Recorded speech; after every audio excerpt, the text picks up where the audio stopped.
Fighters, promoting security consciousness. It was a bright and sunny day in the bustling metropolis of Lagos. A reporter from Crime Fighters was at the motor park traveling out of town on official assignment. Then he noticed him, a little boy of about 4 years, seemingly alone, traveling from Lagos all the way to Abuja, unaccompanied, or so it seemed. The alarm bells started ringing. Who is this little boy? What is his name? Where is he headed? Is he a potential victim of child trafficking? The reporter and many others started to wonder, started to question. In no time, the police were called in. But how did it all end up? Stay tuned to find out. Crime Fighters, promoting security consciousness. Human trafficking is a criminal act that transcends borders and territories. It is an evil phenomenon with varying shades and colors. But despite the best efforts of authorities in many countries to wipe it out, trafficking in humans remains a great threat and social malaise. A crime which not only violates the fundamental rights of its victim, but destroys the socio-economic fabric of society. The challenges of human trafficking is not new in Nigeria, but lately there has been a significant upsurge, with many incidents of child trafficking, baby snatching, missing persons and ritual killings reported regularly in the media. Indeed, numerous cases of clinics and so-called orphanage homes where babies are produced en masse for trafficking have also been exposed. Despicable acts with profound social and economic consequences for the nation, both in the short and long term. Crime Fighters. Today on the program, we focus once again on the criminal act of human trafficking. Why is it on the rise in Nigeria? Why are people engaging in child trafficking, and what can be done to reduce these problems in our communities? Crime Fighters, promoting security consciousness. What is human trafficking? Human trafficking is the movement of a person from one point to the other for the purpose of exploitation. If you take a child, for instance, from Benue, and such a child is brought to Lagos for labor exploitation, or is kept in a house as a house help where she's maltreated, is human trafficking. Because that small girl is working in that house and somebody is collecting money on behalf of that girl. Even if it is the parents of the girl, even if it is her parents or her relation, it is still a case of human trafficking. But globally, the other aspect of trafficking is trafficking from one country to the other. You will see that trafficking is common in African countries, Asia. Victims are trafficked from African countries to European countries. They are trafficked from Asia to European countries and to other parts of the world. However, there are some trends where some are also trafficked to Nigeria. Nigeria is a source country, we're transit, we're destination. There are countries in the world that are only destination countries. But in our own case, we are source, we're transit, we're destination. Our children are removed from here to Europe, to other parts of the world for sexual exploitation. People are brought from other countries and they transit in Nigeria while going to other countries. For instance, people who comes in from West African sub-region, they pass through here in going to Guinea-Conakry, in going to Fernando Po, in going to Central African Republic, they pass through Nigeria. And people are sent in here also for sexual exploitation. Why is human trafficking on the rise in Nigeria? There's what we call the push and pull factor. What are those things that are responsible for movement of people from one place to the other? Why are people trafficked? A lot of people, they have an idea which is narrow, which to us in the agency, we know is part of the reasons for the push factor.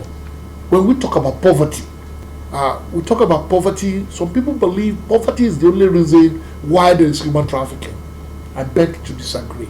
Poverty is part of the push factor. The socio-economic problem in Africa and Asia is part of the problem responsible for human trafficking. That cannot be disputed. But if you want to look at it, there are places where trafficking is very, very high. States, for instance, human trafficking for sexual exploitation. There are states where it is higher than the other. Those states are not the poorest states in Nigeria.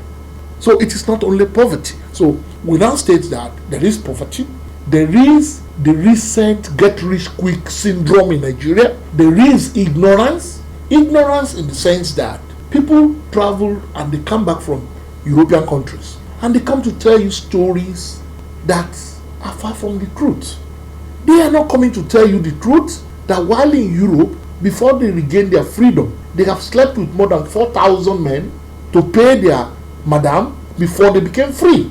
But all they're talking about is the house they built for you to see that they were doing hairdressing.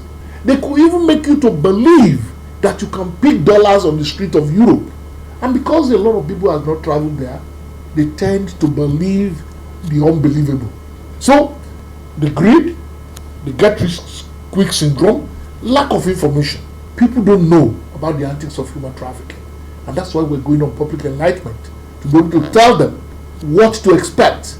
That if somebody is telling you a sweet story of taking your daughter or your sister to Europe, the first thing that comes to mind is, why is this person helping me? She has sisters. Why is she not taking her sisters to Europe? And it is my daughter she wants to take. It is because what she's taking your daughter to Europe for, she cannot use her sister. Greed, collaboration with parents, because we have lost of moral values, of where we think that the end justifies the means, that we give so much attention to wealth without caring how people made the money. A situation where if people joined hand with traffickers to traffic their daughters, to send their children to exploitation. So it is not only poverty. Then you have the aspect of polygamy, broken marriages. A man who cannot fend for one wife and 4 children has 4 wives and 16 children. The 16 children becomes vulnerable to being trafficked because he cannot take care of them. So a man comes in and says, please, let me take these your children to Lagos. I'll send them to school. He will gladly say, why don't you take 3? And the man will not care to find out, where are you taking my children to? Because he has 16 and actually cannot take care of 3. So the children are vulnerable to being trafficked. Now, broken homes. These children, when marriages collapsed, it is the children that suffer.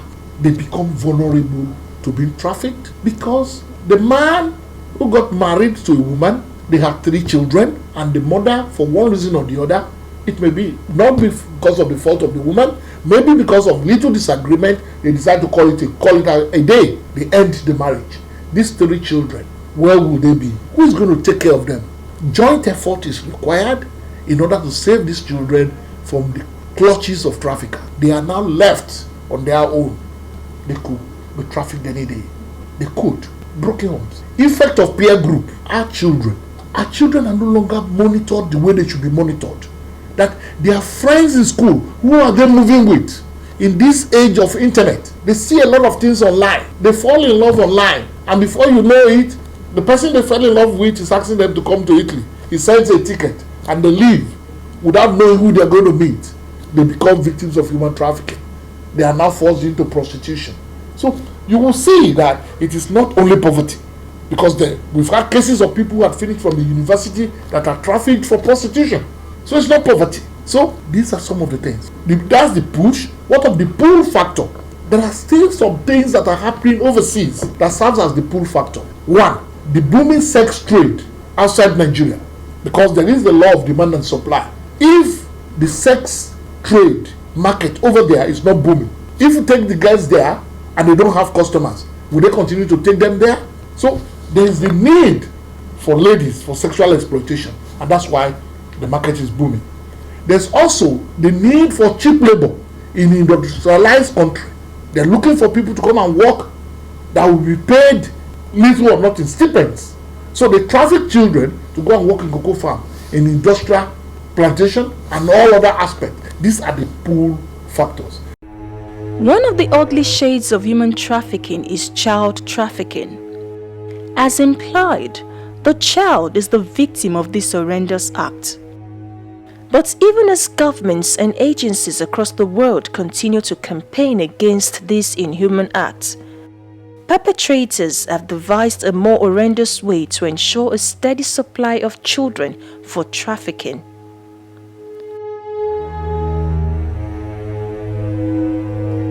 Many incidents of baby factories have been reported in the media.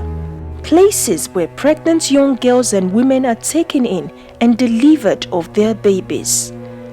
The babies are then sold off. Recently, the police in Ogun State made a bust. A young lady, one of the captives, escaped one night, ran out trying to look for help to take cover somewhere. I met a man in the community. He thought he was a mad person. I said, no, I am not. I've been to a house, been captured, kept in the house for a very long time for this and this and this and that. So the man informed the police. We waged into action. We started our operation immediately. We rescued, I think, about 2 people there, and we arrested 2. Muibat Aburu Shade is the name of the woman in charge. She's from Kwara State. The husband, I think Salami, he's from Edo State, but he's at large as well. So the woman we caught, and one of the so-called medical practitioners, a nurse, who has been administering medications to them, they were arrested. Anyway, before the police got to that place, members of the community there, an angry mob, has set the house ablaze and some other materials. This affected our investigation. Because we want to investigate cases like this, we need to go scientific. We use forensic investigation to uncover so many things. And when we have a case of arson, that the place has been set ablaze, the scene has been set ablaze, we would not expect to have this evidence in their primary context again. So it's a problem. It's going to distort whatever judgment you want to get at the end of the day. So we want to kick against jungle justice. But incidents of baby factories have also been reported in other parts of the country. The crew of crime fighters were in Abia and Anambra states to investigate further. Acting on a tip-off, the anti-robbery operatives attached to the area commander Aba swept into action and went to number 14 Brass Street in Aba, where one Dr. Hyacinth Orikara operates an illegal clinic in the guise of Cross Foundation Investment Limited, aka Header Clinic. On a search, 30 pregnant young ladies whose ages range from 16 to 23 were found, alongside with 2 staffers of the clinic, who gave a clue that the babies delivered there are being sold. Though when the doctor was eventually arrested, he claimed that the babies delivered there are being handed over to the social welfare for people who would want to adopt the children. But even from the pregnant ladies, some of them that have been delivered of their babies, they told us that their children were being sold, depending on their sexes, between the cost of 150,000 or thereabout, depending on the sexes. And at the end, a paltry sums were given to them. If any of them delivers a baby boy, the other person will be given 30,000 naira, and the baby may be sold for 150 or more, while those that gave birth to baby girls are given about 20,000 naira, and they will not even be informed of where their children are being taken to.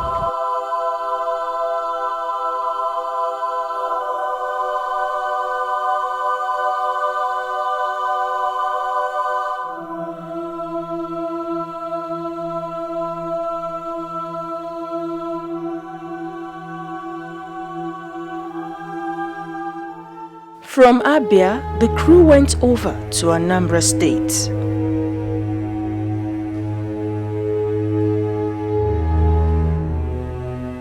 My name is Okere Okechukwu.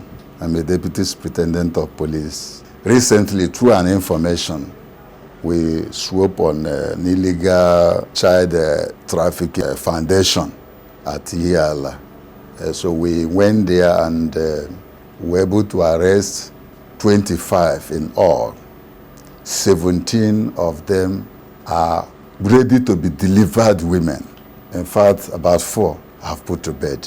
Then the other 8 went for an abortion because the woman equally, the woman is equally alleged to be carrying out illegal abortions from the petition that was sent to the Commissioner of Police. When we went there, we were able to succeed, and all the people were brought alongside with the principal suspect, being the woman, Mrs. Ngozi Ezuma, who runs a foundation.